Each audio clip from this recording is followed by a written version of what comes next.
Hello everyone, welcome to my YouTube channel. तो आज हम लोग देखने वाले हैं स्वामित्व के आधार पर संसाधनों के प्रकार।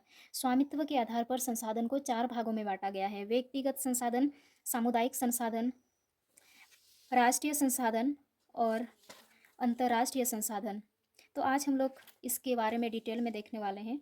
तो पहला है हमारा जो व्यक्तिगत संसाधन, उसको हम लोग सबसे पहले समझते हैं। व्यक्तिगत संसाधन ऐसे संसाधन को कहा जाता है, यानी कि कोई एक ऐसा संसाधन जिसमें केवल एक व्यक्ति का अधिकार हो या फिर किसी निजी व्यक्ति का अधिकार हो, उसे व्यक्तिगत संसाधन कहा जाता है। व्यक्तिगत संसाधन वैसे संसाधन व्यक्तिगत संसाधन कहलाते हैं जिनका स्वामित्व निजी व्यक्तियों के पास होता है। उदाहरण के लिए किसी किसान की ज़मीन, घर आदि।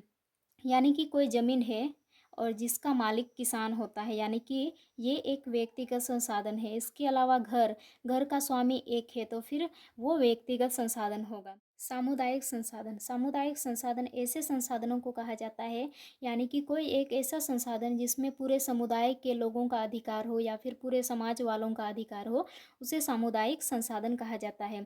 जैसे कि चरागाह, जहाँ पे पूरे गांव वाले लोग उस क्षेत्र में अपने गाय बैलों को चराते हैं।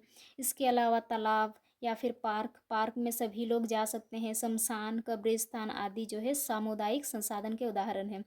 वैसे संसाधन सामुदायिक संसाधन कहलाते हैं जिनका स्वामी या फिर जिनका स्वामित्व समुदाय या समाज के पास होता है। उदाहरण के लिए चरागाह, तालाब, पार्क, शमशान, कब्रिस्तान। राष्ट्रीय संसाधन राष्ट्रीय ऐसे संसाधनों को कहा जाता है, यानी कि कोई एक ऐसा संसाधन जिसमें राष्ट्र का अधिकार हो या फिर उस देश के सरकार का अधिकार हो, उसे राष्ट्रीय संसाधन कहा जाता है। राष्ट्रीय संसाधन वैसे संसाधन राष्ट्रीय संसाधन कहलाते हैं जिनका स्वामी या फिर जिनका स्वामित्व राष्ट्र के पास होता है। उदाहरण के लिए सरकारी ज़मीन, सड़क, नहर, रेल। अंतर्राष्ट्रीय संसाधन ऐसे संसाधनों को कहा जाता है, यानी कि जिसमें अंतर्राष्ट्रीय संस्थाओं का अधिकार होता है। जैसे कि हमारा जो भारत देश है, भारत देश का आप लोग मानचित्र को देख सकते हैं। ये हमारा भारत देश है और इसका तटीय रेखा है। तटीय रेखा से लेकर के जो 200 किलोमीटर तक की दूरी में जितनी भी संसाधनें मौजूद होगी, वो भारत का अधिकार होगा और इसका स्वामी जो है भारत होंगे। इसके अलावा 200 किलोमीटर से आगे अगर कोई भी संसाधन मौजूद है, तो फिर वहाँ पे अंतर्राष्ट्रीय संस्थाओं का अधिकार होता है, उसके द्वारा नियंत्रण किया जाता है। और 200 किलोमीटर के अंतर्गत जितनी भी संसाधनें मौजूद होगी, वहाँ पे भारत का नियंत्रण होता है। ये है अंतर्राष्ट्रीय संसाधन।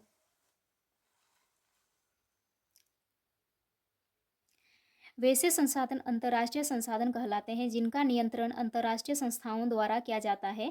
इसे समझने के लिए समुद्री क्षेत्र का उदाहरण लेते हैं। किसी भी देश की तट रेखा से 200 किलोमीटर तक के समुद्री क्षेत्र पर ही उस देश का नियंत्रण होता है। उसके आगे समुद्री क्षेत्र अंतर्राष्ट्रीय संसाधन की श्रेणी में आता है। तो फिर यहाँ पे आप लोग मानचित्र को देख सकते हैं। ये है समुद्री क्षेत्र, 200 किलोमीटर तक की दूरी पे भारत का अधिकार होगा, जितनी भी संसाधनें मौजूद होगी। और उससे आगे के लिए अंतर्राष्ट्रीय संस्थाओं का नियंत्रण होता है। तो आप लोग नेक्स्ट वीडियो में बने रहे, इसलिए चैनल को सब्सक्राइब करना ना भूलें। इसके अलावा वीडियो अगर अच्छी लगी हो तो फिर वीडियो को लाइक करना ना भूलें और अधिक से अधिक अपने दोस्तों को शेयर करें। Thank you.